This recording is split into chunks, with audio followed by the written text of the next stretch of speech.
Don't come with this nonsense, because it is not only pathetic nonsense, it is absolutely sinful to say that Allah, wa na'udhu billah min hadha, Allah called someone else to take the appearance of Nabi Isa alayhi salam, and that innocent man, innocent because he never claimed to be the Messiah, he was crucified.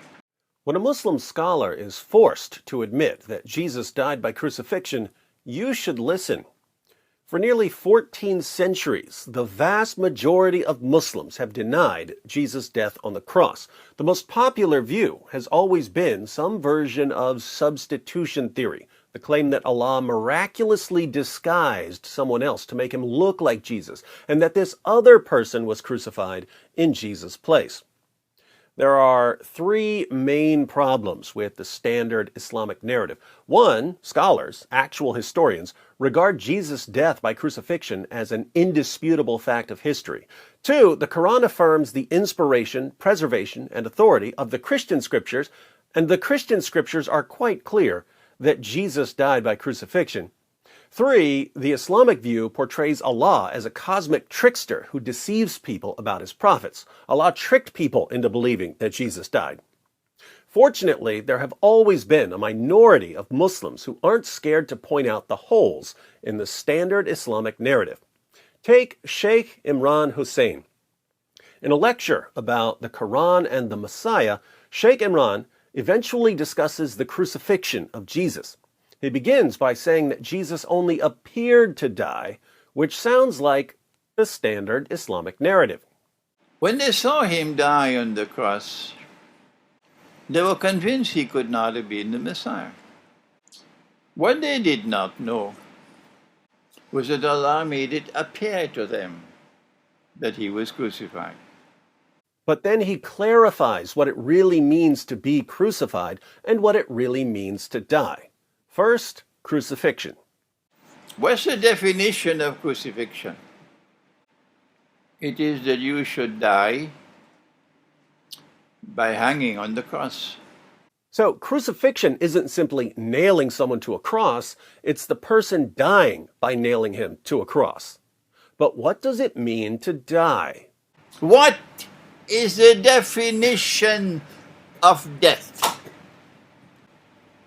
The definition of death is that Allah should send the angel to take the soul and not return it. Is there anyone who differs with me? To die, to really die, is to have your soul taken away and not returned. This is important for what he's about to say, so he repeats it. The definition of death is that Allah should take the soul and not return it. Can Allah take the soul and return it? Tell the schoolboy, go back and study the Quran. So, what does the Quran mean in Surah 4, verse 157, when it says that Allah made it appear as if Jesus died? Get ready for an epic rant. So then what did Allah do to make it appear that he died? Let me warn you. And my language is sometimes very harsh, because that's the only language some people can understand. Some people can only understand harsh language. Got it, Sheikh. Thanks for the cosign on the unstoppable fire hose of sarcasm and mockery that is D. Wood. Don't come with this nonsense, because it is not only pathetic nonsense, it is absolutely sinful to say that Allah, wa na'udhu billah min hadha, Allah called someone else to take the appearance of Nabi Isa alayhi salam, and that innocent man, innocent because he never claimed to be the Messiah, he was crucified. So, the standard Islamic narrative. Wait for Judgment Day with that nonsense. Pathetic nonsense. It's not there in the Quran, it's in your imagination. That's why it is. And yet it took the world of Islam by storm. What a brainwashed ummah we are today. He ain't lying. Well, then what happened? Well, then why don't you go to the Quran? Let the Quran explain rather than go on fancy flights of imagination. You're going to tell Allah on Judgment Day, you caused that man to assume the appearance of someone? And he who never claimed to be the Messiah, he was crucified. That is an act of injustice. You attributing injustice to Allah? What foolishness. He's right. Absolute foolishness. But it's what Muslims tell me every single day. Allah took his soul. They thought he was dead. They took down the body. They put the body in the cave. They sealed the cave. Allah returned the soul. As simple as that.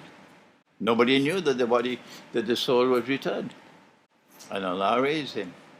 So, while Jesus was on the cross, Allah took his soul, meaning that he was dead in the biological sense. His body was taken down from the cross and put in the tomb. But then Allah returned Jesus' soul to his body, meaning he didn't die in the stricter sense the Sheikh is talking about. He wasn't dead in the sense of Allah taking away the soul and not returning it. Allah did return his soul, so Jesus rose from biological death. But since so many Muslims have been indoctrinated with substitution theory, how about another warning, Sheikh? But let me warn you one more time. If you stick with this theory of substitution, you are going to be in a pathetic state on Judgment Day. Let me warn you one more time. This is a simple explanation from the Quran. And so, he did not die. Jesus didn't die in the sense that Sheikh Imran is talking about. He died in the normal sense of the word died. He was crucified in the normal sense of the word crucified. But given more specific meanings of these terms, Jesus wasn't killed and wasn't crucified.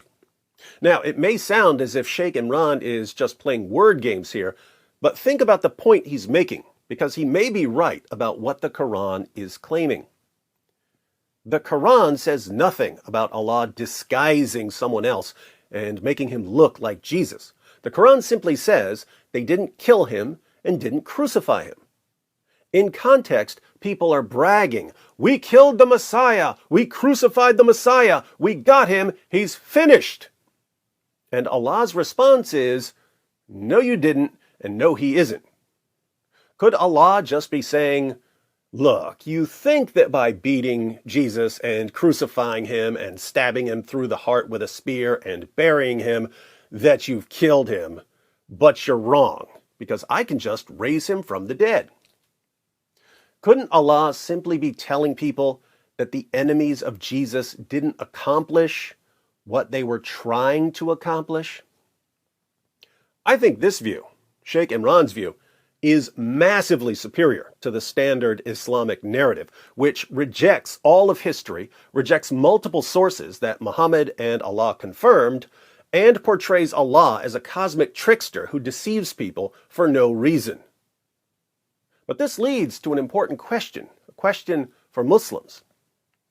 My Muslim friends, if you've been wrong about Jesus' death and resurrection for nearly 14 centuries, what else are you wrong about?